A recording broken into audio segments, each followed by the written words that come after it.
Let's set the record straight. The 1960s weren't all peace signs and psychedelic jams. Lurking behind the tie-dye was a cinematic underworld obsessed with terror. Forget CGI. These movies went straight for your nervous system, using twisted ideas, haunting visuals, and real human darkness. Are you ready to confront the films that had audiences gasping, critics clutching their pearls, and future nightmares ensured for decades? Buckle up. How many of these horror classics can you watch without sleeping with the lights on? Psycho 1960. Let's start with the granddaddy of cinematic scares. Alfred Hitchcock's Psycho didn't just change horror, it blew the doors off what audiences thought movies could get away with. You've heard of the shower scene, but seeing it in context is like witnessing a cultural earthquake. Janet Leigh, vulnerable and alone, becomes the victim of Norman Bates, a motel manager with mommy issues and a butcher's knife. Here's the wild part. Before Psycho, major movie studios avoided such open brutality and taboo-breaking twists. Hitchcock insisted theaters not allow anyone in after the film started, creating a frenzy of secrecy and suspense. Audiences were genuinely traumatized. Grown adults reportedly refused to shower for weeks.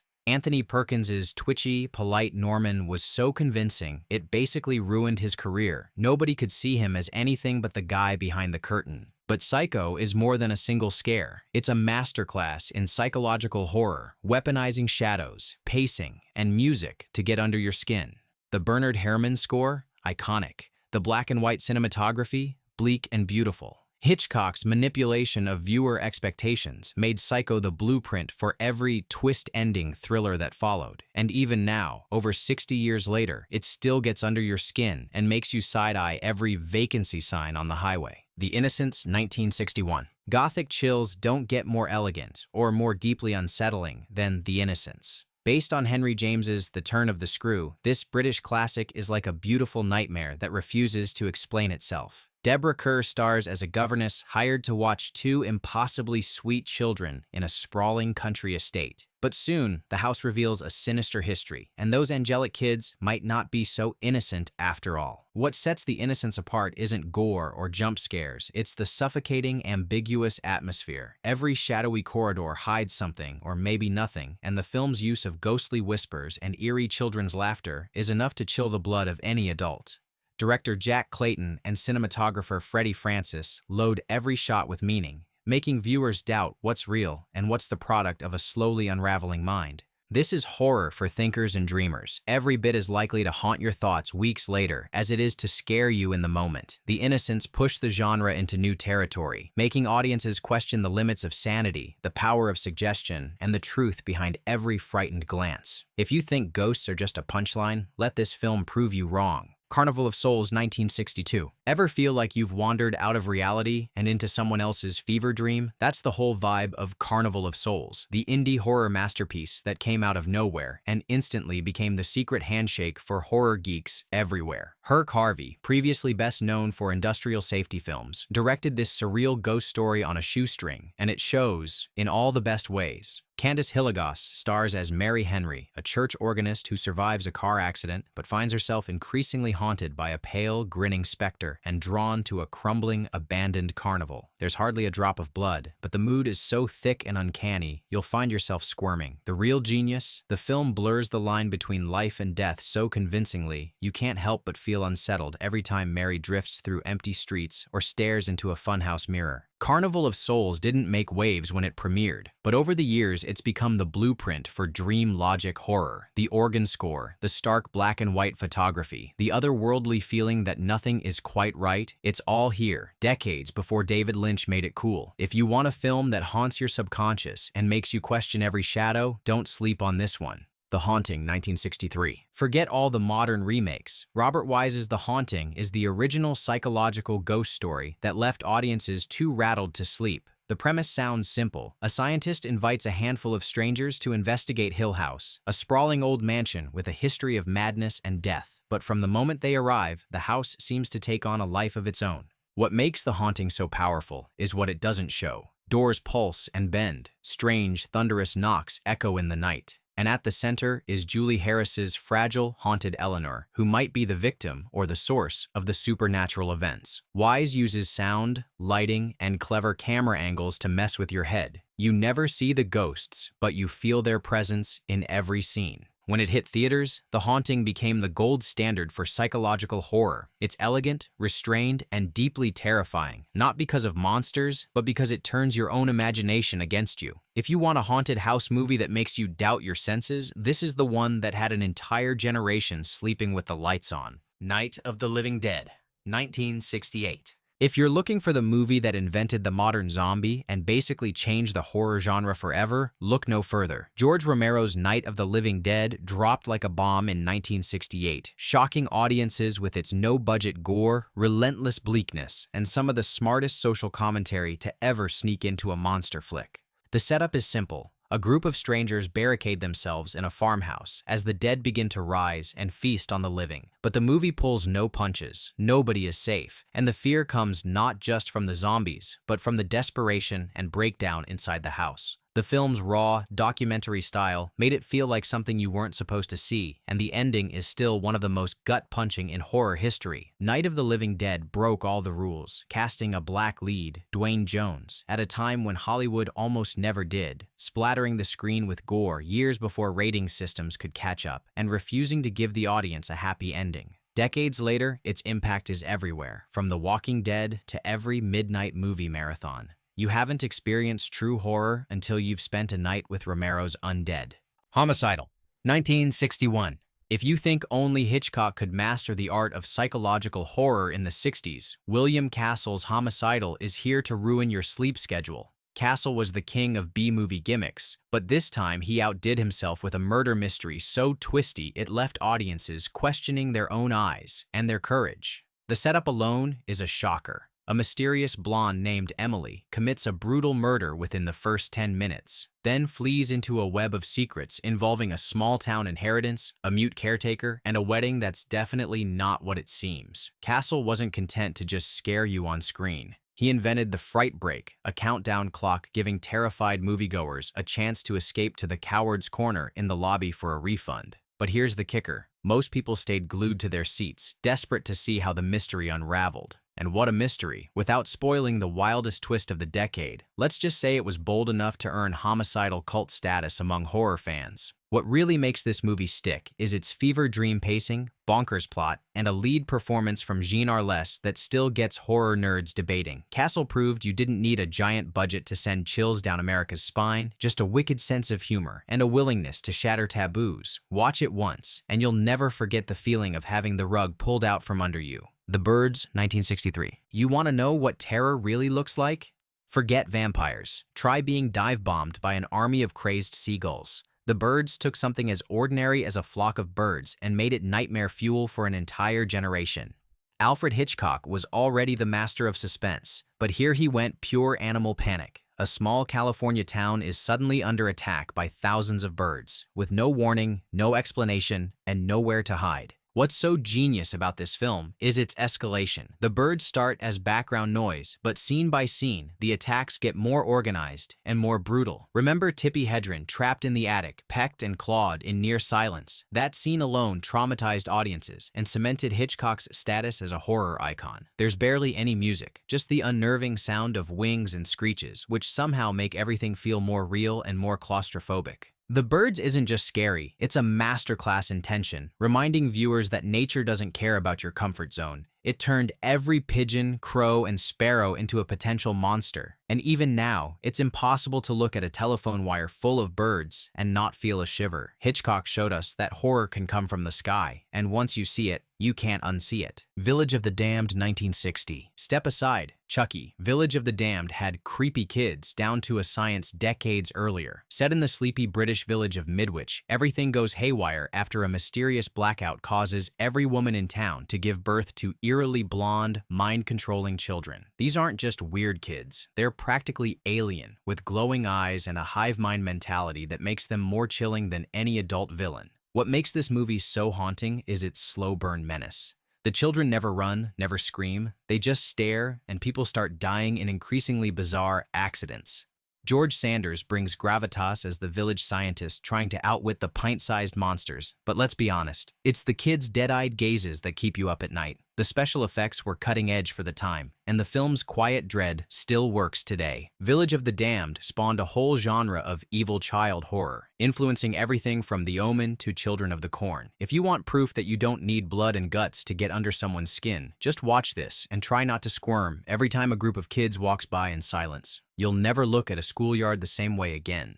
Spiderbaby 1967. Welcome to the weirdest family reunion you'll ever see. Spiderbaby is a cult classic so strange, so darkly funny, it barely feels real. Lon Chaney Jr. plays Bruno, a caretaker to the Mary children, 3 siblings who suffer from a fictional Mary syndrome, causing them to regress mentally and behave like wild, violent children as they age. The result? Murder, cannibalism, and a dinner party you'll wish you'd never attended. Director Jack Hill delivers the kind of movie that feels like it should be illegal. There are scenes of slapstick horror, pitch-black humor, and genuine pathos as Bruno tries desperately to shield his charges from the outside world and from themselves. The low-budget, off-kilter style only adds to the creepy, dreamlike atmosphere, and Chaney's performance is heartbreaking. He's a monster movie legend playing a man doing his best in a situation straight from hell. Spiderbaby flew under the radar for years, but eventually found its audience among horror fans looking for something truly original. It's the spiritual ancestor of the Texas Chainsaw Massacre and House of 1000 Corpses, blending grotesque horror with a twisted sense of fun. Watch at your own risk. Some families aren't just dysfunctional, they're dangerous. The Mask 1961. Strap in. The Mask is one of those films that makes you question whether you're watching a horror movie or taking part in a bizarre social experiment. This Canadian-American oddity is best known for its wild, psychedelic 3D sequences. The plot centers on a psychiatrist who comes into possession of an ancient tribal mask. Every time he puts it on, he's transported into a series of surreal, nightmarish visions that practically melt the screen. Here's the genius bit. The movie literally commands the audience, "Put the mask on now,"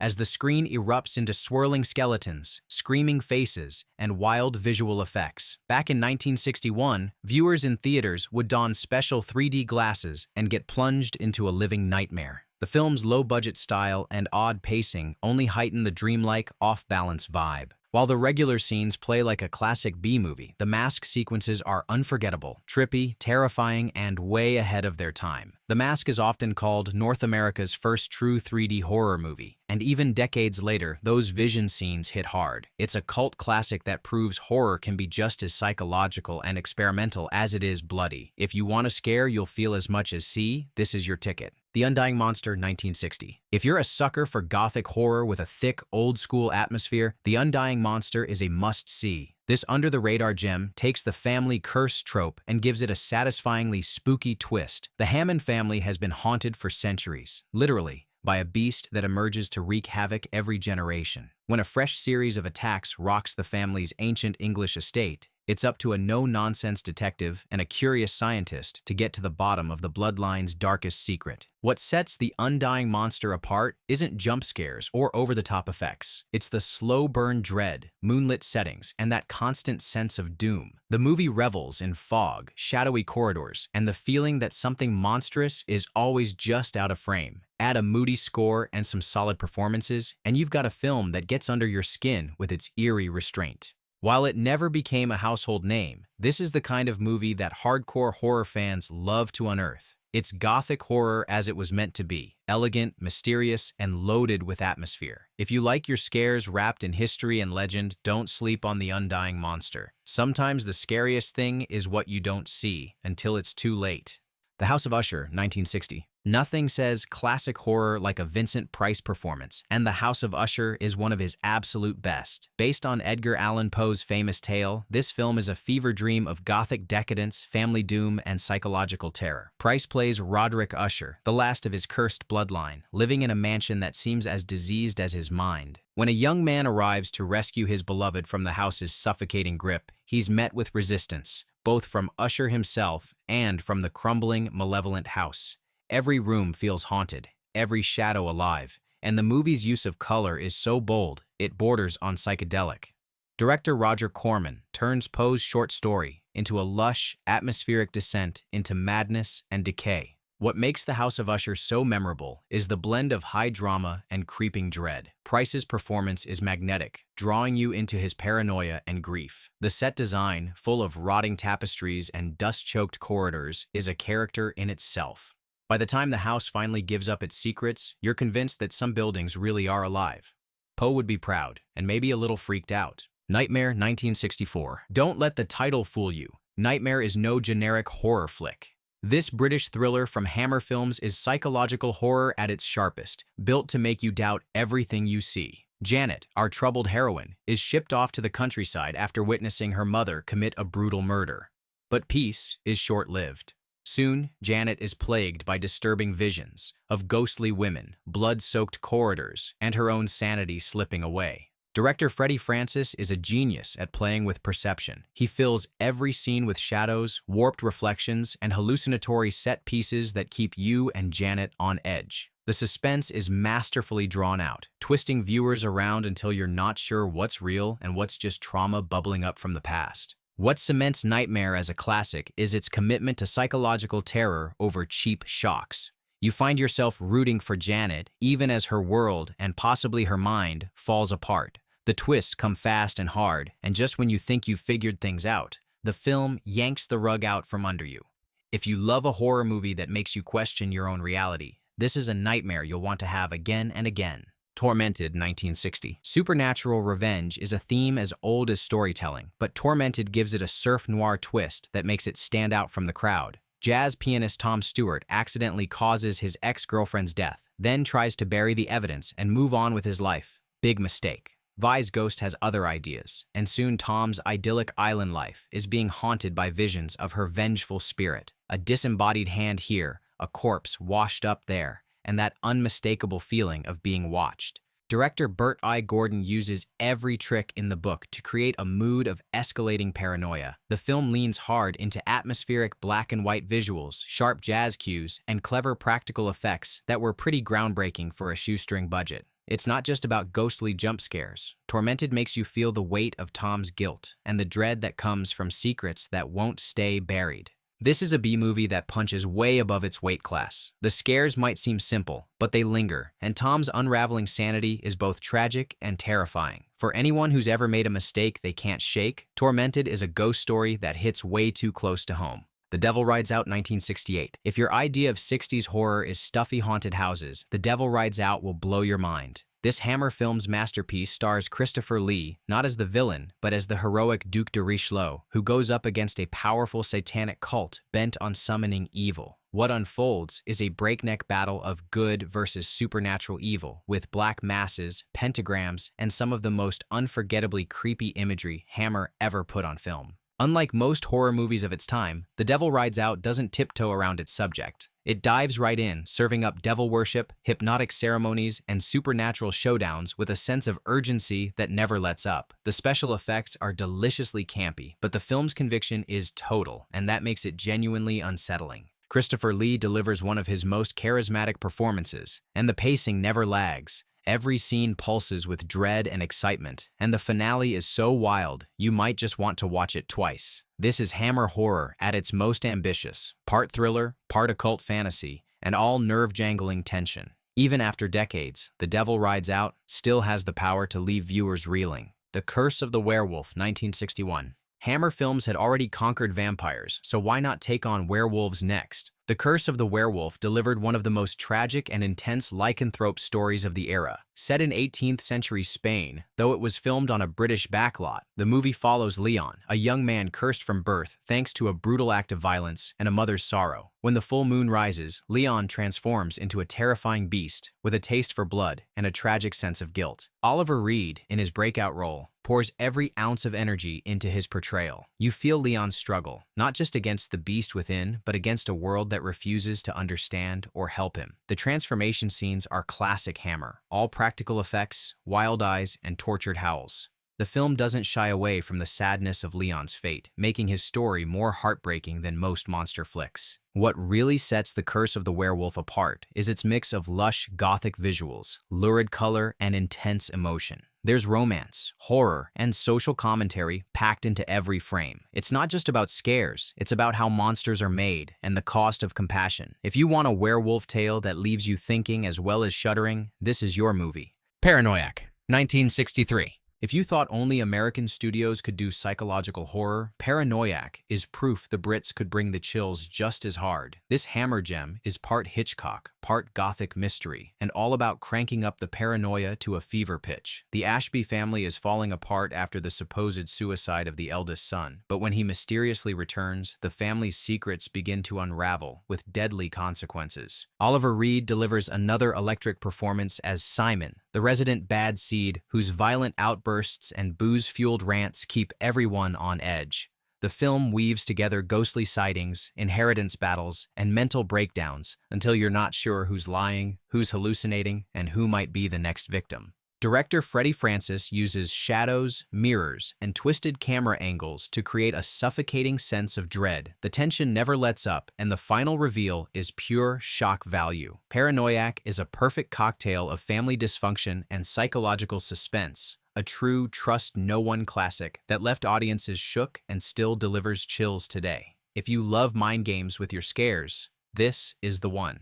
The Undertaker and His Pals, 1966. Ready for a detour into pure grindhouse insanity? The Undertaker and His Pals is a black comedy splatterfest that throws good taste right out the window. The premise: an Undertaker and two motorcycle-riding pals create their own supply of corpses by murdering townsfolk, then boost their funeral home business and a local diner's specials with the results. It's part horror, part farce, and all kinds of wrong. This movie is pure 60s exploitation, lurid colors, over-the-top gore, and a jazzy soundtrack that seems to mock every death. Scenes jump from dark humor to brutal violence without warning, and the characters are so cartoonish you can't help but laugh, even as you wince.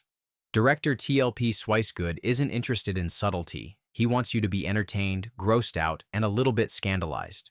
The Undertaker and His Pals wasn't a box office hit, but it became a cult favorite thanks to midnight movie screenings and word of mouth. It's trashy, it's goofy, and it's totally unforgettable, especially if you love your horror with a side of anarchy. Just be glad your local diner doesn't serve blue plate specials like these. House on Haunted Hill, 1959-1960s revival. Okay, technically, House on Haunted Hill premiered in 1959, but its revival and endless double bills in the 60s cemented its status as a must-see fright fest for a new generation. Vincent Price is at his sinister best as millionaire Frederick Lauren, who offers a group of strangers a chance at a small fortune if they spend one night in his haunted mansion. Of course, there's a catch: ghosts, traps, and murder are all on the menu. William Castle's signature gimmicks were in full force. During the original run, theaters rigged emergo skeletons to float over the audience during key scenes. But even without the stunts, the movie delivers. There are acid pits, rattling chains, and one of the creepiest old ladies ever committed to film. Price's sly, sardonic performance holds it all together. He's having a blast, and so do we. House on Haunted Hill is a masterclass in B-movie fun. It's cheesy, spooky, and endlessly rewatchable, the perfect horror gateway drug. It's the kind of film that made kids in the 60s afraid of every creaky floorboard and gave generations a taste for haunted house mayhem. And really, what more could you want? There you have it. 20 unforgettable reasons the 1960s left horror fans double-checking the locks and sleeping with one eye open.